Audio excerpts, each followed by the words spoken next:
Bahasa adalah cermin sikap suatu bangsa. Ketika tertib berbahasa, kita sedang menunjukkan rasa cinta dan hormat terhadap jati diri bangsa. Penggunaan bahasa Indonesia yang positif bukan sekadar soal komunikasi, melainkan juga tentang menjaga kedaulatan bangsa. Untuk itu, Kementerian Pendidikan Dasar dan Menengah menerbitkan Peraturan Menteri Pendidikan Dasar dan Menengah Nomor 2 Tahun 2025 tentang pedoman pengawasan penggunaan bahasa Indonesia.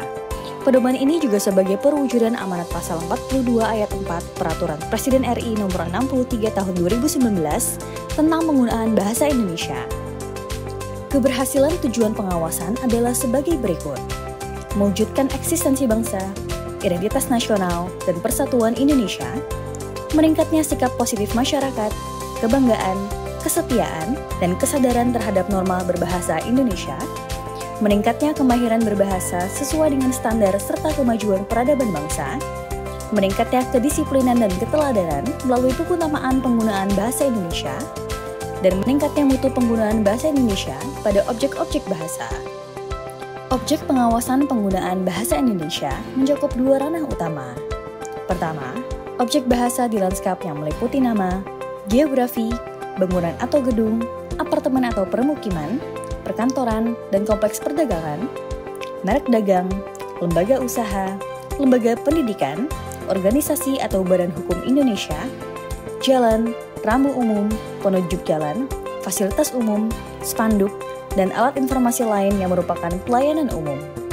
Kedua, objek bahasa di dokumen yang meliputi peraturan perundang-undangan, dokumen resmi negara, pidato resmi presiden, wakil presiden, dan pejabat negara yang lain, bahasa pengantar dalam pendidikan nasional, pelayanan administrasi publik di instansi pemerintahan, nota kesepahaman atau perjanjian, forum yang bersifat nasional atau internasional di Indonesia. Pengawasan penggunaan bahasa Indonesia dilakukan melalui 4 bentuk kegiatan. Sosialisasi, untuk membangun sikap positif berbahasa melalui gerakan Trigatra Bangun Bahasa, yaitu utamakan bahasa Indonesia, lestarikan bahasa daerah, kuasai bahasa asing. Pemantauan, melalui pengumpulan dan pengolahan data objek bahasa. Pendampingan, berupa penyampaian hasil analisis, konsultasi penggunaan bahasa, dan asistensi penerapan kaidah bahasa Indonesia. Evaluasi, untuk mengukur efektivitas seluruh kegiatan pengawasan. Pengawasan penggunaan bahasa Indonesia dilaksanakan oleh Menteri, Gubernur, dan Bupati atau Wali Kota. Menteri bertanggung jawab atas pengawasan pada instansi pemerintah pusat, badan usaha milik negara, satuan pendidikan di bawah pembinaan kementerian, satuan pendidikan di bawah pembinaan kementerian atau lembaga lain, dan perseorangan. Gubernur dan Bupati atau Wali Kota bertanggung jawab atas pengawasan pada instansi pemerintah daerah, badan usaha milik daerah, satuan pendidikan di bawah pembinaan pemerintah daerah, badan usaha, lembaga swadaya masyarakat di daerah, dan perseorangan.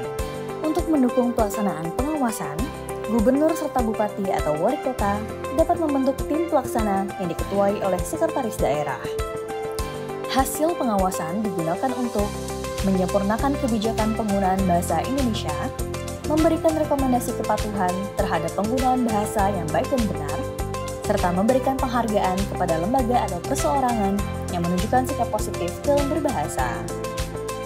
Masyarakat memiliki peran penting dalam pengawasan pelanggaran penggunaan bahasa Indonesia. Laporan adanya pelanggaran dilakukan secara tertulis, ditujukan kepada kementerian, dilengkapi dengan identitas pelapor, identitas terlapor, dan data atau informasi dugaan pelanggaran penggunaan bahasa Indonesia. Bahasa Indonesia adalah identitas dan alat pemersatu bangsa, serta cerminan peradaban untuk Indonesia yang bermartabat. Mari kita jaga kedaulatan bahasa negara, gelorakan semangat untuk bangga, mahir, dan maju dengan bahasa Indonesia.